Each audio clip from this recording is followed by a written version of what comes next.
uma história de Exu e Iemanjá. Contam os antigos que Iemanjá estava em seu palácio, nos seus afazeres. E nesse dia, Exu se encontrava muito zangado. Ele se encontrava no cantinho e nada dizia. Então, Iemanjá chegou perto dele e disse: "Ó Mademi, que loxê." E Exu, virando para a mãe dele, disse com os olhinhos bem fundos e batendo na barriga: "Iá, iá, Ajeum iá." Aí a mãe diz: "Aqui, có." E Exu responde: "Beni, beni." Então, o que foi que a mãe perguntou? "Meu filho, o que você quer?" Aí ele diz: "Comer." E bate na barriguinha. Aí a mãe diz: "Aqui, có." Quer dizer, se ele quer um galo, ele: "Beni, beni, sim." A mãe vai tranquilamente, manda preparar um galo e dá a Exu. Vai fazer suas coisas. De repente ela lembra dele, não está vendo ele brincar. Procura ele. Ele está no mesmo lugar, muzumbudo, triste, com a cabecinha baixa. Ela vira e diz: "Ô Mademi, que loxê." "Iá, iá, Ajeum iá." A mesma coisa. "Meu filho, o que você quer?"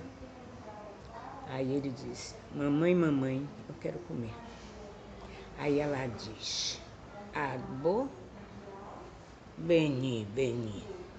"Você quer comer um bode?" Ele diz sim. Ela vai e manda preparar um bode. Acha que agora está resolvido.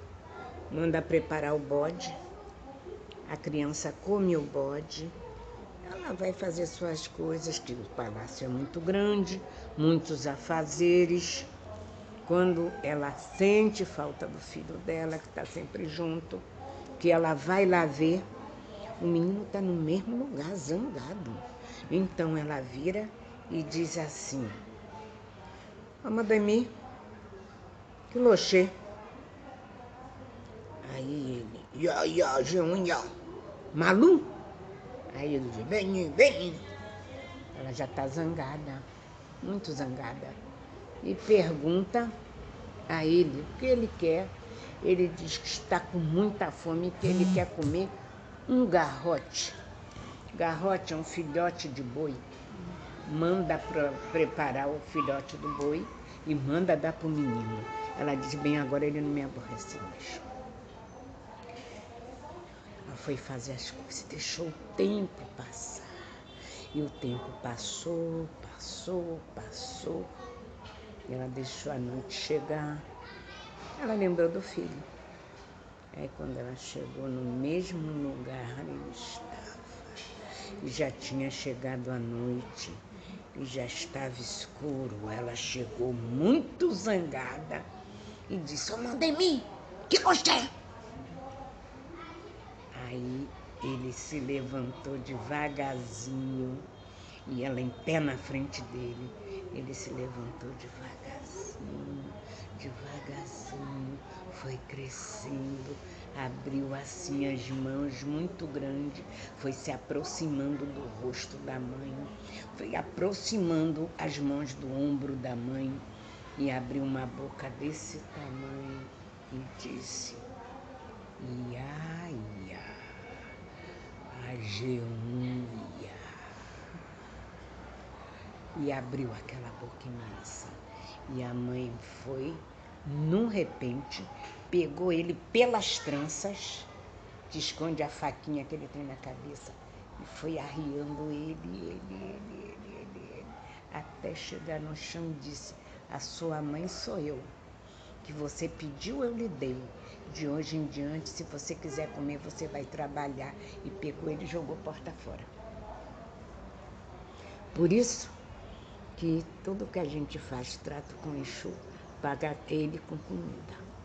Porque ele faz muitos desses negócios. Você dá uma comida a ele, ele faz o que você quiser. Então aí é uma das histórias de Exu. Eu contando isso nesse mesmo lugar com minhas crianças, depois que eu contei a história, eu disse: o que vocês acharam? Por que ele fez isso com a mãe, depois que a mãe fez tantas vontades a ele?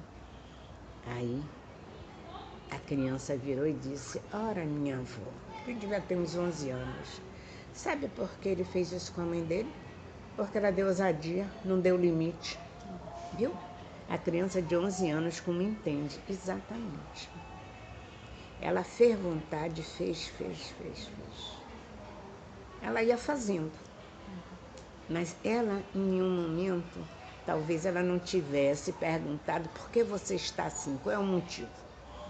Que muita mãe não pergunta o filho. Vê que ele está assim, vai dando, e às vezes ele nunca está satisfeito. Então, o que a criança disse? Porque ela deu ousadia, entendeu? E não deu limite. Entende? A própria criança ensinou isso à vovó. A gente, claro, entende isso quando conta a história, mas a criança também entendeu tão bem quanto a pessoa adulta. Ela não deu limite. Então, essa é uma das histórias de Exu e Iemanjá. Iemanjá, orixá cultuado em Abiocutá. Para uns, ela é filha de Babá Olocum, o pai do mar. Para outros, é Iá Olocum, a mãe do mar. Eu aprendi o pai do mar. O pai dela mora dentro d'água, numa caverna cuja as portas são abertas, mas tem correntes feitas por Ogum, filho de Iemanjá. Essas correntes deixam que a água passe e todos os peixes e todas as faunas entrem de um lado e saiam do outro das cavernas de Olocum. Porém, para Olocum sair delas é de 7 em 7 anos. E de 7 em 7 anos, quando Olocum sai, acontece os maremotos, os tsunamis e todas as manifestações que se vê em alto mar diferentes. Disse que é o momento que Olocum sai, Babá Olocum sai para passear e causa essas coisas. Por isso, ele fica preso dentro de cavernas, só pode sair de 7 em 7 anos com correntes feitas por Ogum.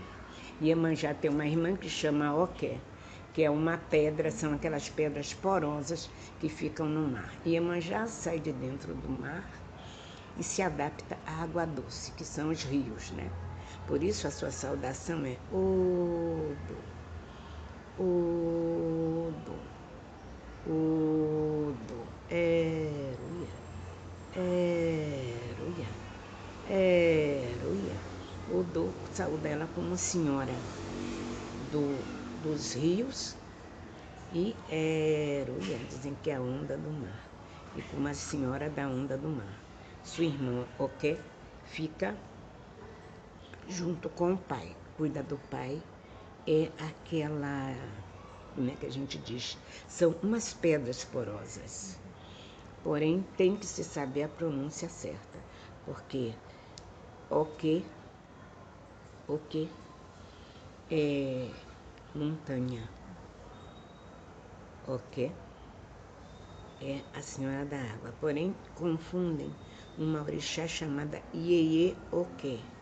Essa orixá, ela é um tipo de Oxum, da família de Oxum, segundo eu já vi, fazem, eu não sei se é verdade.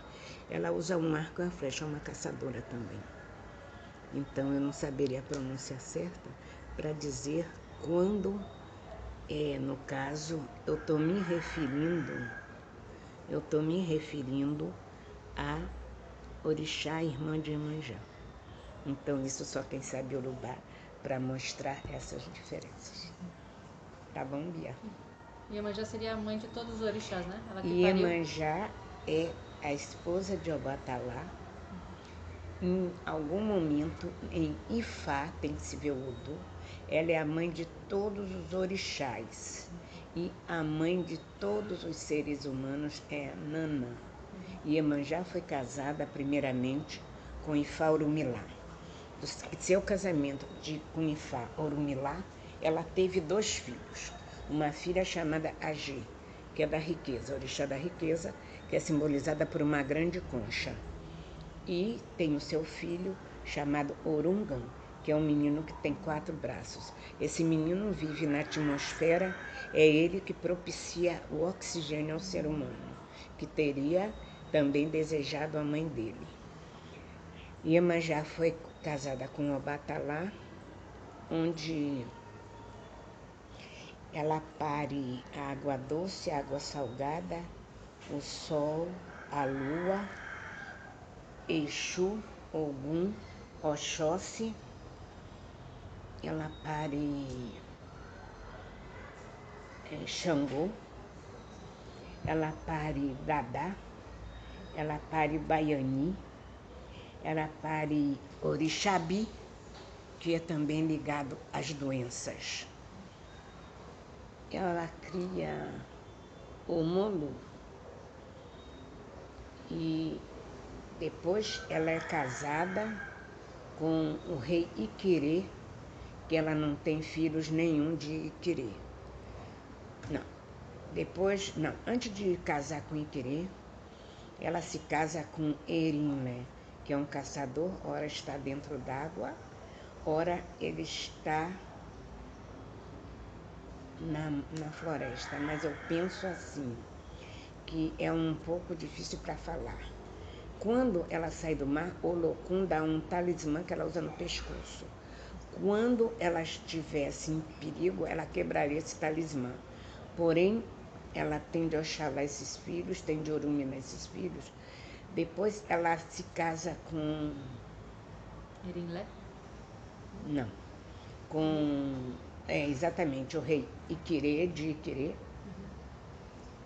aonde ele tem muitos ciúmes dela, aonde ela briga com ele e foge do palácio. Ele vai, persegue ela, ela lembra do talismã que Babaolocum dá a ela, tira do pescoço e quebra. Quando ela quebra, joga na montanha, a montanha abre, tem um rio que leva ela, e assim que a água da montanha passa com ela, a montanha se fecha e o querer fica preso para sempre naquelas terras. Dali em diante, que ela sai naquele rio, ela conhece Erinlé. Erinlé gosta dela. Ela diz: nunca se pode falar dos meus seios. Então, um dia Erinlé bebe o vinho da palma. Ora ele estava dentro do rio com ela, ora estava caçando. Um dia ele bebe muito vinho de palma. E nesse dia que ele bebe vinho de palma, ela vê e zanga com ele. Ele, antes que ela abra a boca, ele diz: e vem essa mulher com esse seio bamboleando brigar comigo. Aí ela chega, não diz nada, bota a mão nas costas e corta a língua dele. Depois de Erinlé, ela torna-se esposa, ela volta para Ifá Orumilá. Não, ela não volta, ela procura Ifá Orumilá, que Ifá tem uma missão para ela, já que ele tinha expulsado ela do palácio dele, Ifá, porque ela sentou na cadeira dele e foi adivinhar igual a ele. Por isso, mulher não pode adivinhar igual a ele. Então, ele expulsa ela do palácio dele, mas ela continua a grande orixá do mar.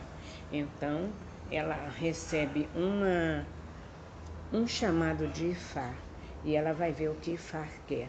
Porém, o que ele quer é que ela faça um ebó. E ela faz um ebó e ela fica grávida de uma criança.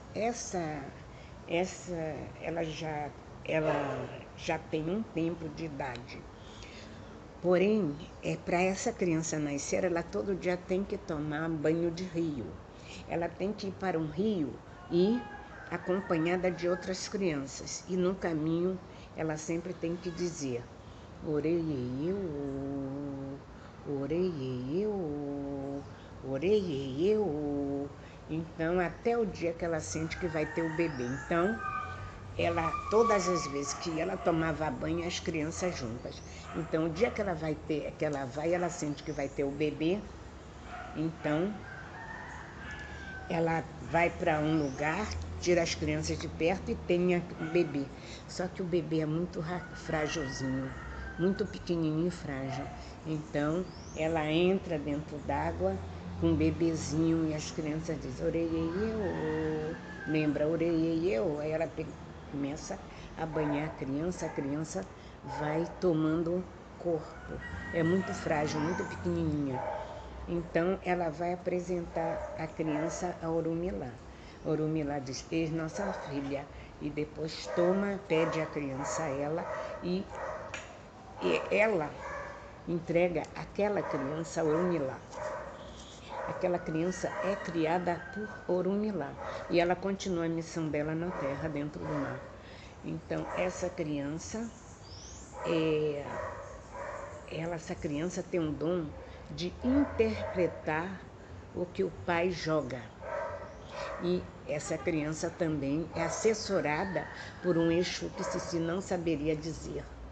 Se é um que o Cici conhece como Alaru, que em Cuba é conhecido como um dos secretários de Faurumilá. Não saberia se dizer se é Alaru. Então, ela vive com o pai, sempre ali. Aí já tem outra história ligada a Exu. Mas esse bebê, qual é o nome do bebê?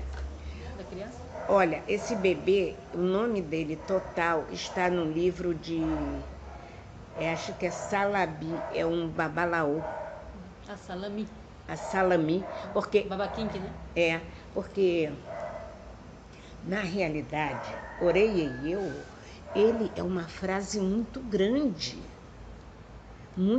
de você pronunciar. Ali está o nome dela. Sabe quando eu aprendi isso? Na Casa Azul, ainda não tinha espaço cultural.